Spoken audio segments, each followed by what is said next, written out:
Ruhollah Khomeini's life was undeniably one that profoundly impacted Iran and the world stage, although his actions were not without significant controversy and criticism. From an alternative perspective, the life of Ruhollah Khomeini can be viewed through a darker lens, examining the controversial aspects of his rise to power and his subsequent rule. His story begins in Khomeini, where he was born into a clerical family. He received a traditional religious education, becoming an Ayatollah, or a prominent religious leader within the Shiite faith. Khomeini's rise was inextricably linked to his strong opposition to the reigning Shah, Mohammad Reza Pahlavi, who pursued policies of modernization and westernization that Khomeini and many others saw as a threat to Iran's Islamic identity. From the perspective of critics, Khomeini's opposition can be seen not as a fight for freedom, but as a shrewd political maneuver to accumulate power under the guise of religious righteousness.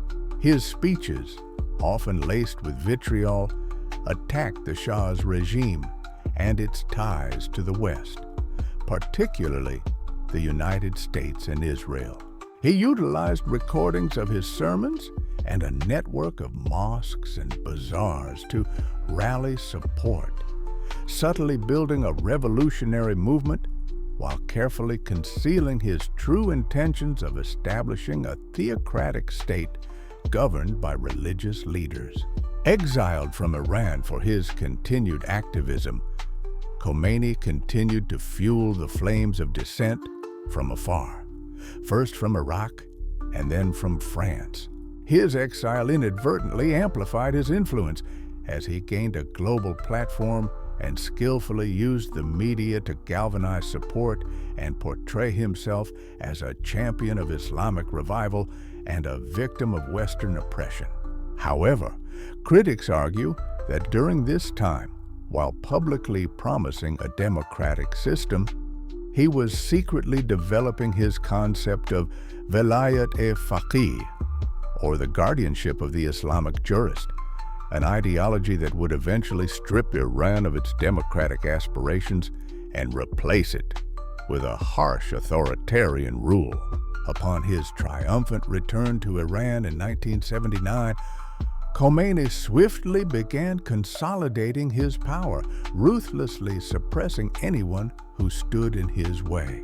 Political opponents, including secular liberals, communists, and even some within the Islamic movement, were purged and silenced. Revolutionary courts were established, replacing the existing legal system with swift and often brutal justice that disregarded due process and human rights.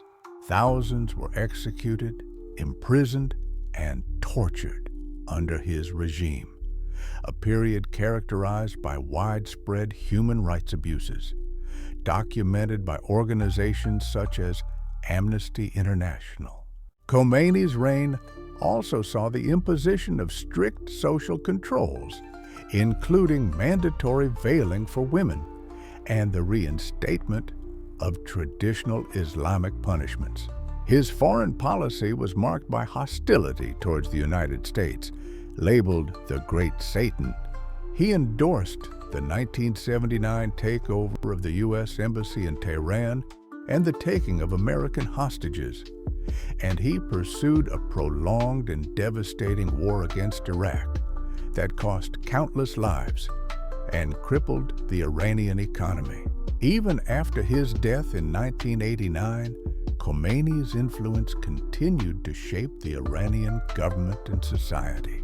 His legacy remains deeply divisive, viewed by many critics as a tyrannical leader who sacrificed the well-being of his people for his own authoritarian vision, leaving behind a legacy of repression and international isolation.